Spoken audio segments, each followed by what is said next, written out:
All right, guys, SEMA cares more about tariffs currently than they do about the EPA, which is the largest threat to the automotive aftermarket performance industry and the OEM industry, honestly. And they seem to care a lot more about tariffs. And this isn't like they're talking about tariffs more. They are honestly ignoring things that are happening in the EPA that are beneficial to the car enthusiast. And there's a lot of things. So they just sent a letter to Trump about tariffs and lifting them and changing them and helping reshore and all this kind of stuff. I'll break that down.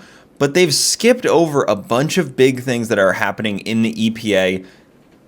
And they're just not even informing car enthusiasts of this. I was just on their website trying to look around, see what kind of hope they're bringing to the car enthusiast, what they're telling us, how they're keeping us informed, and I don't see any of that. I don't see it. Now, if you don't know, SEMA and PRI, they are one organization. PRI is owned by SEMA. SEMA is the Specialty Equipment Market Association, which is the advocacy group, in quotes, for the car enthusiast. Now, they are well known to abandon sectors that seem like a lost cause, the diesel community, and they are also known for going after specific things. They really have been state to state on the ground floor of the EV mandate stuff and fighting that. They assisted in Jay Leno's carb ban stuff, which was basically moving carb regulations back another 10 years. So vehicles 35 years old no longer have to connect with that. But that's just a California and other couple states things. It's not really a huge thing, but it is an important step. And they were part of that. But then when these big monumental things happen, it's like you're looking for them. It's like crickets. Where'd they go? They were just here. They are quick to take credit for this stuff and boast about a win when on the outside, it may look like these are wins for SEMA, but then you dig into it and it's like, oh, these weren't even SEMA's fight. They just happened to, it happened to have the same goal as them. So when it happened, they posted it as a win.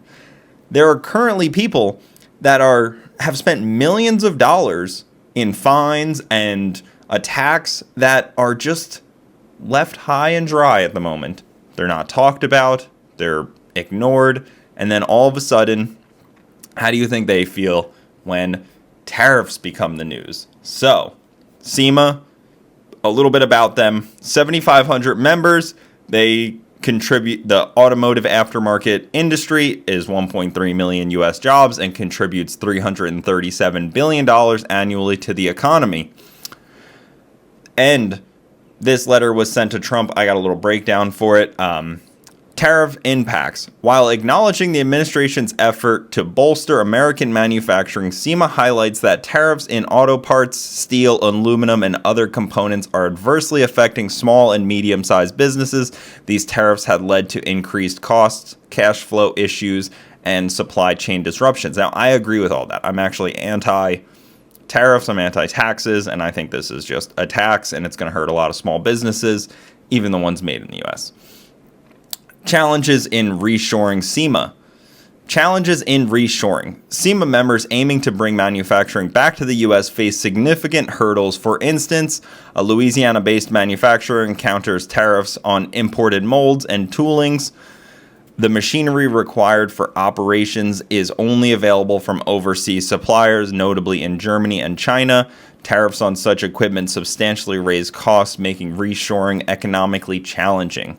Domestic price increases. Tariffs have enabled domestic steel and aluminum producers to raise prices, further straining small manufacturers who cannot leverage bulk purchasing to negotiate better rates. And this is what SEMA requests. That is what they said was happening. And SEMA says they would like transition support, implementation of a transition period for American automotive manufacturers to reshore operations, coupled with economic relief measures. Tariff exemptions and tax incentives. Exemptions for importing essential molds, tooling, and machinery, along with tax incentives to offset reshoring costs.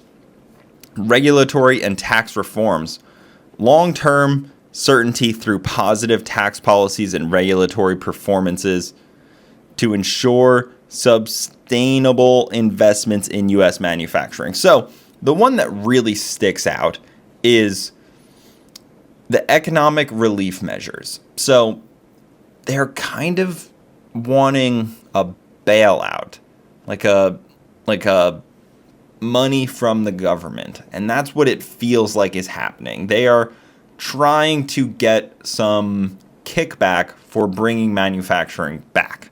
Now, this is a tough one, the tariffs, because these businesses that are a part of SEMA don't know whether it's worth attempting to come back because there's some uncertainty. They may start moving back, and halfway back, suddenly the tariffs are lifted. So I understand the uncertainty. I don't think the Trump administration cares about these small potatoes, if you will, which is the aftermarket auto industry. I mean, $337 billion a year is a lot, but I think it's still small potatoes. I think we spend that on missiles to attack the Houthis. You know, it's like nothing. But that is what a lobbyist group does. They send letters and they fight for the people in their organization, the people that are paying their bills. SEMA takes all of their money from the community. But there's been some pushback on what they're doing about the EPA stuff. So, if you didn't know, there's a letter that was sent from Clay Higgins and other House Oversight Committee chairman. And they sent this to the Attorney General and Lee Zeldin. And this is about asking for information and trying to unravel the weaponization of the EPA in the last 4 years, because they are saying the Biden administration used the EPA as a weapon against political opponents and things that they didn't agree with, even if what they were using to attack those people wasn't truly illegal, or they wouldn't attack anybody else for this. They were using it kind of unevenly handed on some people and not others. And in this letter, in this 2-page letter, they mention an automotive aftermarket performance shop that was hit, a diesel shop that was under litigation for years. I don't even know if it's still going. I think it's still a work in progress. And it was mentioned in here. United States versus PPE, Power Performance Enterprises, Inc., and Corey B. Willis, who owns PPEI. That's what it is. It doesn't say. I know it's PPEI, but it only says Power Performance Enterprise Industry. Sorry, Corey. But I've been following his story for a long time, and he was attacked ruthlessly by the EPA. And when you're under attack like this, they have all the money and resources in the world, and you have whatever you hope you have, and whoever you hope is still backing you and, continues to back you. Meanwhile, SEMA is the people that are supposed to be backing him in this situation. They are supposed to be the ones sticking up for things like this, and they have just let it kind of go by the wayside. They are not pushing on the gas on this kind of stuff at all. We saw it over the last 2 years. There had been really the last 8 to 12 months, I would say. There's been Supreme Court cases, 4 of them, that were monumental for fighting the EPA and their overreach. And now we have an administration that is supportive of fighting the EPA and the EPA's overreach. And this is the moment they need to be fully on the gas on this stuff.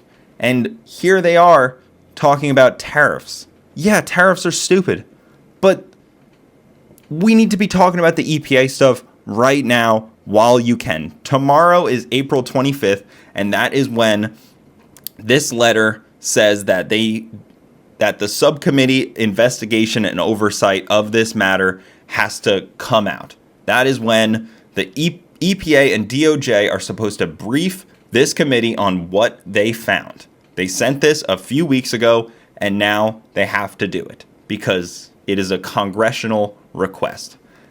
And where is SEMA? And that's what people are mad about. And some of the comments on this one post I saw the other day are very telling. This one, SEMA and PRI are all fake fundraisers. They bowed up only when the tides turned, but they are never actually there for the little guy when he needs it, and have not made headway that wasn't already being made. Perfect sentence. The headway was already being made, and they just latched onto it.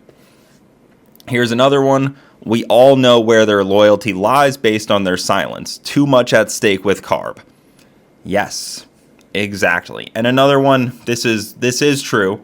There are some great folks involved in SEMA and PRI. Some people are joining, hopefully, that will help progress things forward. And I think that's what it needs. I think it needs the great ones to hopefully boil up to the top. And I think we need to see a lot more progress and maybe some new leadership, maybe some new energy, maybe just better, PR and advertising of what's going on with the EPA fight, because realistically, they are a trade show. They do the 2 trade shows a year. But what do you really want them to do?